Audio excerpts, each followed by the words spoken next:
Balita, monster ship ng China nananatili pa rin sa Escoda Shoal ayon sa PCG. Si Madeline Villar-Moratillo sa detalye ng balita. Mads?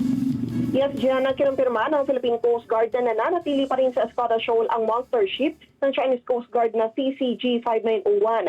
Sa kapihan sa Manila Bay News Forum, sinabi ni Commodore J. Tariela, tagapagsalita ng PCG sa issue ng West Philippine Sea, na mula na magpunta ang CCG-5901 sa Escoda Shoal, hindi na ito umalis noon mula noong July 3. Nakaangklaan niya ito 600 yarda lang mula sa BRP Teresa Magbanwa ng Philippine Coast Guard. Ang BRP Magbanwa ay 3 buwan na anyang nasa Escoda Shoal para magbantay. Kasunod na rin ang ulat ng pagpunta ng mga barko ng China roon. Sinabi ni Tariela na nagre-radio challenge naman sila sa CCG-5901 at paulit-ulit na sinasabi na sila ay nasa loob ng exclusive economic zone ng Pilipinas. Pero ang buwelta naman ng ito sa kanila ay ang pag-iit na may soberenya sila sa Escoda Shoal.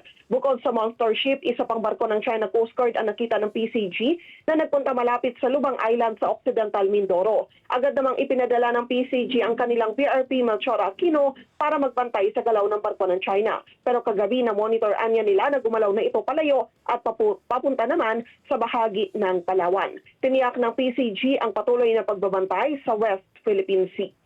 Madeline Villar-Moratillo para sa Mata ng Agila. Matatag, matapang, matapat.